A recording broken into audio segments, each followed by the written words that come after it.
Welcome back to our channel. 111 జీవోకి సంబంధించిన సిఫారసులు committee ప్రభుత్వానికి ఇచ్చింది. ఇంతకీ ఆ సిఫారసులో ఏముంది?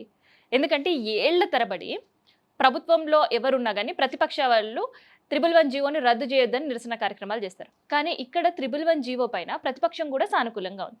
ప్రకృతి ప్రేమికులు మాత్రం 111 జీవో రద్దు చేయొద్దని, అక్కడి ప్రజలేమో 111 జీవో రద్దు చేస్తేనే ఈ లిటిగేషన్స్‌కి, తర్వాత ఈ ఎథిక్స్‌కి వీటి నుంచి మాకు విముక్తి చేయండి అని. అందుకనే ప్రభుత్వం ఒక కీలక నిర్ణయం 111 జీవో ఏరియాలో ఉండే గ్రామాలపైన తీసుకోబోతుంది. సో ప్రభుత్వ నిర్ణయం ఏం తీసుకోబోతుంది? అసలు మీ ఇల్లు అక్కడుండే సేఫా కాదా? లేదంటే ఎవరైనా అక్కడ ప్రాజెక్ట్స్ కట్టుకోవాలి అని అనుకున్న వాళ్ళకి ఎంతవరకు అనుమతులు వస్తాయి? ఇప్పుడుండే ఇళ్ల వాళ్ళు ఎలాంటి అనుమతులు తీసుకోవాలి? ఇవన్నీ కూడా ఈ వీడియోలో మనం మాట్లాడదాం. ఎప్పుడో 1996లో ఈ 111 జీవో అనేది ప్రత్యేకంగా అక్కడుండే జలాశయాలని సంరక్షించడానికి ఏర్పాటు చేసింది.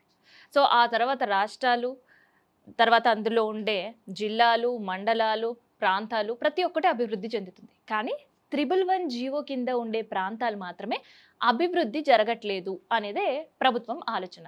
అయితే ఇక్కడ అఫీషియల్‌గా అభివృద్ధి జరగట్లేదు. కానీ అనఫీషియల్‌గా అక్కడ చేరాల్సిన యాక్టివిటీ అంతా కూడా చేరింది. రాజకీయ ప్రముఖులు, సినీ ప్రముఖులకు సంబంధించిన వందల ఎకరాల్లో అక్కడ ఫామ్ హౌసెస్.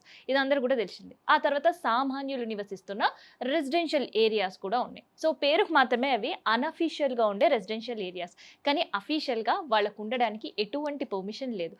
కేవలం అక్కడ ఫార్మర్స్ క్రాప్ మాత్రమే చేసుకోవాలి. కేవలం పంటలు మాత్రమే పండించుకోవాలి అని ఉన్నప్పటికీ ఇవాళ మనం మొయినాబాద్ ఏరియా చూసినా, లేదంటే శంషాబాద్ దగ్గర ఉండే ఏరియా చూసినా, ఇట్లాంటి చేవేల ఏరియా చూసినా కూడా ఒకప్పుడు ఇవి ఫార్మింగ్ ల్యాండ్స్. కానీ ఇప్పుడు రియల్ ఎస్టేట్లకు ఒక అడ్డాలు, ఫామ్ హౌస్‌లకి ఒక అడ్డాలు, కోట్ల రూపాయలు పలికే భూమి. సో దీన్ని ప్రభుత్వం తన అకౌంట్‌లో వేసుకోవాలనుకుంటుంది.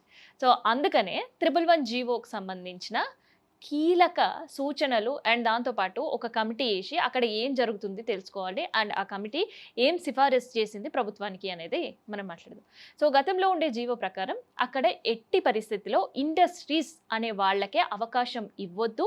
అండ్ ఒక్క ఇండస్ట్రీ కూడా అక్కడ పెట్టడానికి లేదు. అది పర్యావరణానికి నష్టం అనేది ఫస్ట్ ఉండే పాత జీవో చెప్తుంది. సో ఇప్పుడు కమిటీ సిఫారసులో కూడా కమిటీ సేమ్ అదే ప్రభుత్వానికి విన్నవిస్తుంది.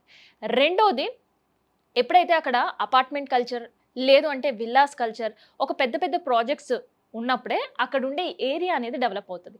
సో వాళ్ళ అవసరాలకి ఉండే షాపింగ్ కాంప్లెక్స్, ఎడ్యుకేషన్ ఇన్స్టిట్యూషన్స్ ఇవన్నీ కూడా అక్కడ వెలుస్తుంటాయి.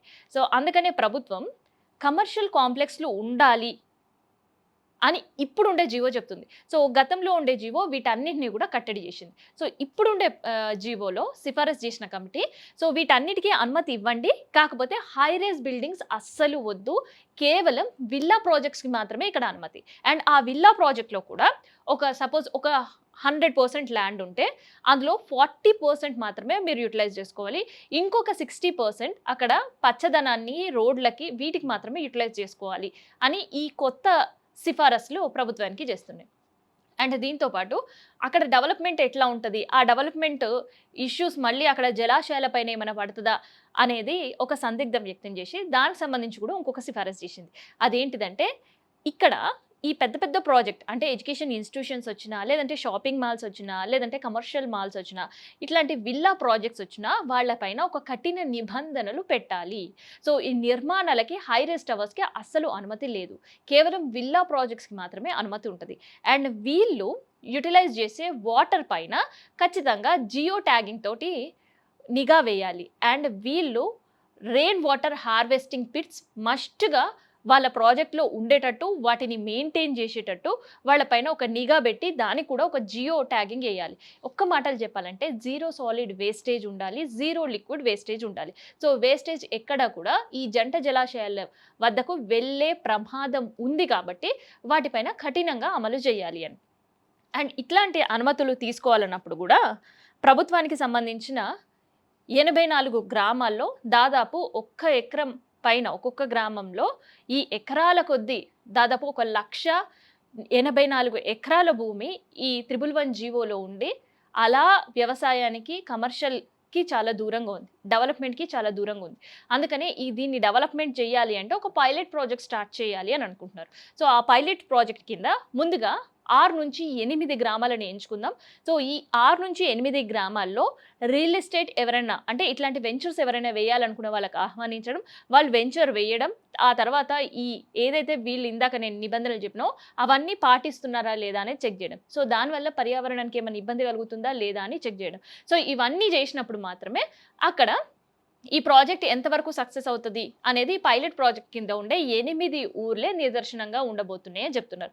సో, ఈ 8 ఊర్లలో ఈ పైలట్ ప్రాజెక్ట్ గనక సక్సెస్ అయితే ఒక మంచి రిజల్ట్స్ చూపిస్తే 111 జీవో పూర్తిగా ఎత్తేసి ఆ 111 జీవోలో కొన్ని ఆంక్షలతో ఈ ప్రాజెక్ట్‌లకి మిగతా వాటికి అనుమతి ఇయ్యాలనే ఆలోచనలో ఈ కమిటీ అనేది ప్రభుత్వానికి సిఫారసు చేసింది. సో, మరి కమిటీ సిఫారసులు, ప్రభుత్వం తీసుకోబోయే నిర్ణయాలు మీకెలా అనిపిస్తున్నాయి? నిజంగా ఈ 111 జీవో ఎత్తేసి, లేదంటే 111 జీవో పైన ఆంక్షలతో ఇలాంటి ప్రాజెక్టులు ముందుకు తీసుకెళ్తే, నిజంగా ఈ 111 జీవో పరిధిలో ఉండే ఏరియా అంతా కూడా డెవలప్ అయ్యి, ఆ డెవలప్‌మెంట్ వల్ల ఆదాయం చేకూరుస్తదా? లేదంటే ఈ ప్రాజెక్ట్ డెవలప్‌మెంట్ కావచ్చు, ఈ 111 జీవో సడలింపు కావచ్చు, వీటి వల్ల పర్యావరణానికి ఇంకా నష్టం కలిగించే పరిస్థితి ఉంటదా? సో, మీరు కూడా కామెంట్ రూపంలో తెలియజేయండి.